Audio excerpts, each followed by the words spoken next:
Hello दोस्तों, स्वागत है आप सभी का आपके अपने YouTube channel success way by Ritesh sir में। जी हाँ दोस्तों, आज एक फिर से गुड न्यूज़ आ गई है। आपकी रेलवे डिपार्टमेंट रेलवे की तरफ से ग्रुप डी का ऑफिशियल नोटिफिकेशन आउट हो चुका है। आप स्क्रीन पे देख पा रहे होंगे, government of India, ministry of railway, railway recruitment boards. तो ये आपका नोटिफिकेशन आउट हुआ है और इसमें हम चलते हैं और आगे की इस साइड पे देखते हैं सबसे फर्स्ट क्या है। सबसे फर्स्ट यहाँ पर हम देखते हैं, थोड़ा सा जूम करते हैं जिससे आपको क्लियरिटी दिख पाए। यहाँ पर मैं साइड में हो जा रहा हूँ, देखें आपका जो डेट है वो कब से हो रहा है। यहाँ पर 28, ये 28/12/2024 डेट ऑफ इंडिकेटेड नोटिस है। पब्लिश कब हुआ है? 22/1/25 को दिया गया। और जो हमारा है स्टार्टिंग जो फॉर्म फिलिंग का जो हमारा है वो कब से होगा दोस्तों? इसमें तो मैं फॉर्म फिलिंग का मैं आपको बताना चाहूँगा, ये 23 जनवरी से आपका जो है वो फॉर्म फिल होगा। मैं डेट दिखा पा रहा हूँ यहाँ पर, 23 जनवरी से आपका फॉर्म फिल होगा, फॉर्म स्टार्ट हो जाएगा। और इसकी जो लास्ट डेट रहेगी वो कब तक रहेगी? 22/2/2025 तक, इसकी 22 फरवरी 2025 तक इसकी लास्ट डेट रहेगी फॉर्म फिल करने की। रेलवे ग्रुप डी, जिसे आप लेवल फर्स्ट बोलते हैं। और दोस्तों इस बार आपका जो है आईटीआई को हटा दिया गया है, मतलब आप वे भी स्टूडेंट फॉर्म फिल कर सकते हैं पूरी पोस्ट पर जो 10th पास हैं, ओनली 10th पास आउट हैं। चलिए आगे की ओर चलते हैं और इसमें हम देखते हैं थोड़ा सा और डिटेल में।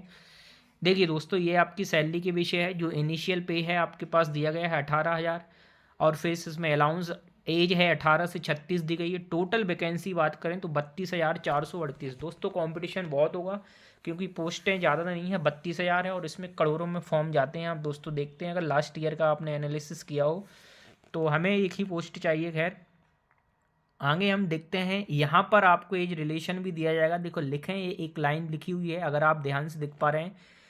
To provided relief to many candidates who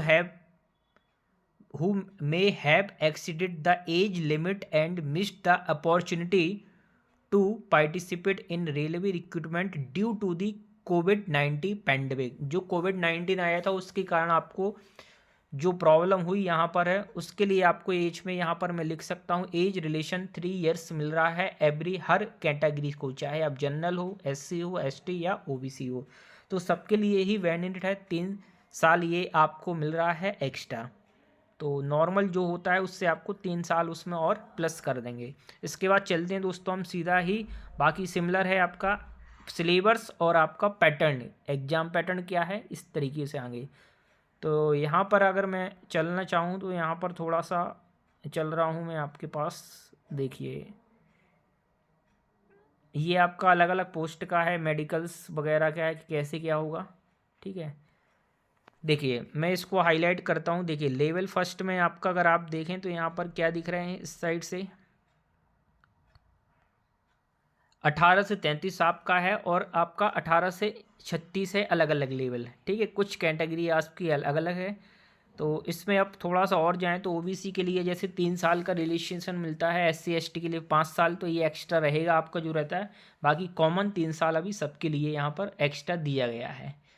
इसके बाद आगे चलें हम थोड़ा सा और दोस्तों, तो यहाँ पर आपको पैटर्न का, क्योंकि हमें समझना पड़ेगा कि क्या पैटर्न रखा है, क्या सीबीटी एक ही है या सीबीटी 2 है। तो देखो यहाँ पर दोस्तों आप सीधे ही चलते हैं हम रिक्रूटमेंट प्रोसेस, ये बहुत इंपॉर्टेंट है। रिक्वायरमेंट प्रोसेस में आप जाएं तो सीधा पहला ही है कंप्यूटर बेस्ड सीबीटी, सबसे फर्स्ट लिखा है कंप्यूटर बेस्ड सीबीटी। देन इसके बाद आपका है फिजिकल इफिशिएंसी, पीटी होता है जिसे बोलते हैं फिजिकल। देन इसके बाद डॉक्यूमेंट होगा आपके पास, और डॉक्यूमेंट के बाद आपका एमई होगा, मेडिकल होगा, मतलब इसमें सीबीटी 1 ही रखा गया है। तो यहाँ पर आप देख पा रहे हैं, अगर आप देखें तो फर्स्ट ही दिखाए कंप्यूटर 1, जो आपका ड्यूरेशन होगा 90 मिनट्स का, 90 मिनट मतलब 1.5 घंटे का, और जिसमें नंबर ऑफ क्वेश्चन आपके रहेंगे 100। और 100 क्वेश्चन में पार्टीशन क्या क्या आएगा इसके बारे में देखें तो पार्टीशन में सबसे पहले अगर हम देखें तो जनरल साइंस जो एनसीईआरटी बेस्ड रहेगी, जिसकी 25 क्वेश्चन आएंगी, जिसमें वायु आएगा, फिजिक्स आएगा, केमिस्ट्री आ जाएगा, इन्वायरमेंट आ जाएगा और कंप्यूटर साइंस आ जाएगी। Total 25 question science NCERT based 10th level का, 8th 9th और 10th। फिर है मैथमेटिक्स, मैथमेटिक्स इसमें 25 क्वेश्चन रखे गए हैं। इसमें जो बेसिक मैथमेटिक्स होते हैं वो थोड़ा सा एडवांस आता है इसमें। जनरल इंटेलिजेंस एंड रीजनिंग, इसको अगर मैं सिंपल भाषा में बोलूँ तो रीजनिंग ही है आपका, ठीक है, जो 30 नंबर्स का है, जिसमें आपका एनालिटिक भी आएगा, लॉजिकल भी रहेगा आपका, और आपका नॉन वर्बल भी रहेगा। और GA and current affairs, GA general awareness and current affairs, इसमें 20 नंबर्स का है दोस्तों। इसमें 20 नंबर्स का जीए का भी रोल रहेगा, और इसमें भी फिर आप डिटेल जाएंगे कि और क्या क्या है। और 100 नंबर्स का पेपर होगा, 100 क्वेश्चन है, ईच ऑफ 1 मार्क्स, एक क्वेश्चन 1 नंबर्स का है। टोटल आपको मिलते हैं यहाँ पर कितने, 90 मिनट्स रहेंगे। और अगर आप एग्जाम में अगर आप डिसेबल कैंडिडेट पाए जाते हैं तो आपको 120 मिनट मतलब 2 घंटे का मिलेगा। और यहाँ पर नेगेटिव मार्किंग स्पष्ट लिखी है, there will be negative marking and 1/3 marks, मतलब 3 गलत पे 1 नंबर आपका नेगेटिव यहाँ पर कटेगा।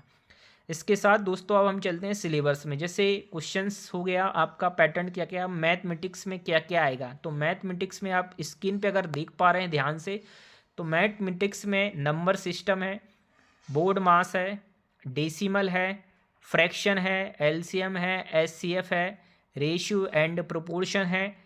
फिर इसके बाद आपके पास परसेंटेज है, मेंसुरेशन है, 2D और 3D, ठीक है, time and work, time and distance है, सिंपल एंड कंपाउंड इंटरेस्ट है। इसके बाद आपके पास profit and loss plus discount इसमें ऐड कर लें, एलजेब्रा होगा, जियोमेट्री है, टिक्नोमेट्री है, एलिमेंट्री, स्टैटिक्स है, square roots and age, calculation, calendar, clock, pipe and system etcetera. मतलब इतना अगर मैं बोलूँ तो ओवरऑल पूरा ही मैथमेटिक्स का आपका सिलेबस रहेगा।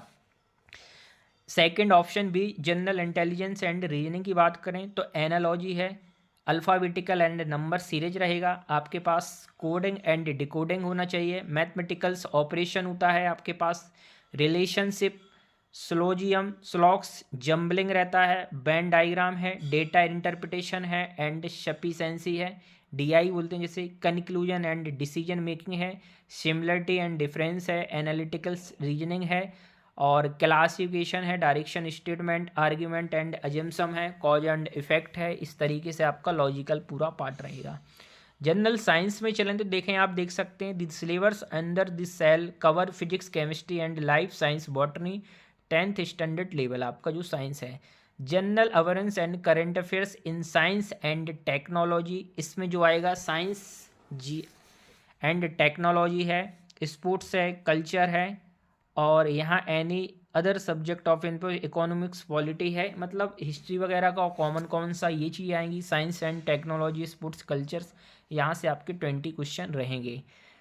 फिर आप पीटी में चले जाएं फिजिकल वाले टेस्ट में, तो मेल के लिए देखो यहाँ पर क्या है।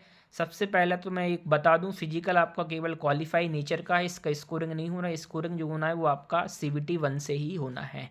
सेकंड राउंड जो आपका पीटी होगा, फिजिकल में मेल्स कैंडिडेट हैं जो उनको, मेल कैंडिडेट्स को 100 मीटर्स दौड़ना है, रनिंग करना है 4 मिनट 15 सेकंड में। कितना मिनट्स में आपको दौड़ना है, 4 मिनट 15 सेकंड में आपको मेल को दौड़ना है 1000 मीटर, मतलब 1 किलोमीटर। और साथ में दूसरा जो आपका है वो 35 किलो का वेट, 35 kg का वेट्स 100 मीटर्स को आपको कवर करना है 2 मिनट्स में, ठीक है। और इसके साथ गर्ल्स की अगर हम बात करें तो गर्ल्स के लिए, फीमेल के लिए क्या है, 1000 मीटर 1 किलोमीटर्स आपको 5 मिनट 40 सेकंड में जाना है।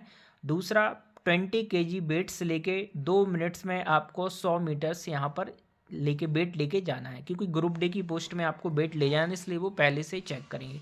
तो दोस्तों इसमें इतनी सारी चीज़ें हैं जो आपके लिए यहाँ पर लिखी गई हैं। सबसे मेन होता है सिलेबस, और क्या माइंड में ये था कि CBT 1 है या फिर 2 एग्जाम होंगे रिटन इसके बाद, तो पेपर आपका एक ही होना है, रिटन है, रिटन को बेस्ट देना है। 90 मिनट्स में 100 क्वेश्चन हैं आपके पास, जिसमें से 25 साइंस है, 30 नंबर्स का रीजनिंग है, 25 नंबर्स मैथ्स है, और रिमेनिंग जीए और करेंट अफेयर्स है 20 नंबर्स के इसमें। तो दोस्तों अब आपकी तैयारी कैसे, एक शेड्यूल बनाए प्रॉपर, उस तरीके से आप करें और फॉर्म फिल करें, और सब आप डिटेल PDF को डिटेल वाइज एक बार खुद रीड करें, पूरा पढ़ें, किस जोन से आपको डालना चाहिए, क्या लगता है आपको, तो ये सब पढ़ें, 1-2 दिन का वेट करें, उसके बाद फॉर्म को स्टार्ट करें। वरना एकदम से नहीं करें कि आज ही आए और आप जुड़े आए, क्योंकि अभी सफिशेंट टाइम है आपके पास। दोस्तों एक और चीज़, मैं अलग से वीडियो बनाऊंगा इसके रिगार्डिंग, डॉक्यूमेंट की रिगार्डिंग के फॉर्म भरने के पहले मुझे क्या क्या डॉक्यूमेंट तैयार रखने चाहिए थे, क्योंकि सेंट्रल की जॉब में बहुत सारी प्रॉब्लम होती हैं बाद में मेडिकल्स में आप जाते हो या डॉक्यूमेंट वेरिफिकेशन में। तो जैसे आपका कास्ट सर्टिफिकेट जो होना चाहिए वो सेंट्रल का होना चाहिए, तभी वो वैलिड होगा। अगर आपका स्टेट गवर्नमेंट का है तो उसको पहले सेंट्रल का कन्वर्ट करा लें आप जाके, 7 दिन 3 दिन में आपका मिल जाता है, उसके बाद ही फॉर्म को फिल करें। चलिए दोस्तों, वीडियो कैसा लगा, इन्फॉर्मेशन कैसी लगी है आपके लिए, तो इस वीडियो को ज़्यादा से ज़्यादा अपने मित्रों में शेयर करें, जिससे ये हमारी सूचना इन्फॉर्मेशन सभी मित्रों में पहुंच पाए जो सभी तैयारी कर रहे हैं कहीं ना कहीं लेवल 1 रेलवे ग्रुप डी के लिए। और एनटीपीसी वालों के लिए मैं बोलना चाहूँगा, एनटीपीसी के लिए भी आप लगे रहें। आपका पेपर अप्रैल में होगा और जो 12th बेस का है वो मई और जून में कंडक्ट कराया जाएगा। कंपटीशन तगड़ा है, लेकिन आपकी मेहनत भी कम नहीं है, आप मेहनत करते रहें। थैंक यू सो मच दोस्तों, मिलते हैं हम नेक्स्ट वीडियो में। Thank you so much.